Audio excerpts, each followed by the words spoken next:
आजी तुमचं नाव काय? विठाबाई पवार. तुमचं वय काय?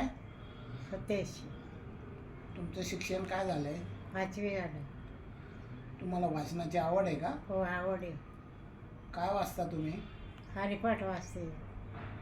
पुस्तकं पण वाचता का? हो, पुस्तकं पण वाचते. तुम्ही आता जे पुस्तक वाचलं त्याचं नाव काय आहे?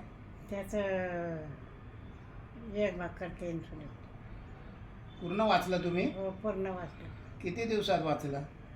13 दिवसात. 13 दिवसात वाचलं? हो, हे पुस्तक तुम्हाला कोणी दिलं होतं हो? माझ्या मुलाने दिलं. तुमच्या मुलाचं नाव काय? प्रभाकर पवार. तुमचा मुलगा काय करतो? पोलीस खात्यात होते. आता सध्या काय करतात ते? आता घरी. घरीच आहेत. हं. तुम्ही ह्या पुस्तकातलं वाचल्यानंतर तुमच्या काळातलं आहे का हे पुस्तक? हो.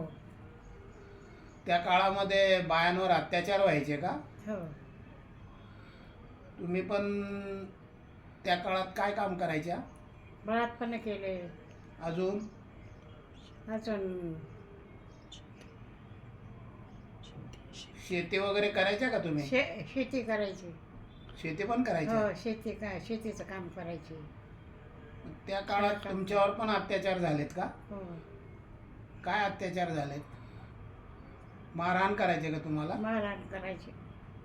तुम्हाला स्वतःला पण मारहाण झालेली आहे? हो, झालेले. तुम्ही सहन केलं ते सर्व? काय करा मग आता, काही करता येत नाही ना. या पुस्तकात जे लिहिलेलं आहे ते सत्य आहे का? हो, सत्य. सर्व सत्य लिहिले आहे? सर्व. तुमच्या काळातलंच आहे? हो, तुम्हाला आवडलं हे पुस्तक? आवडलं मला. परत या पुस्तकाचं नाव सांगा बरं एकदा. एक भाकर 3 सुने. एक भाकर 3 चुली. ठीक आहे, असंच वाचन करत राहा. हां.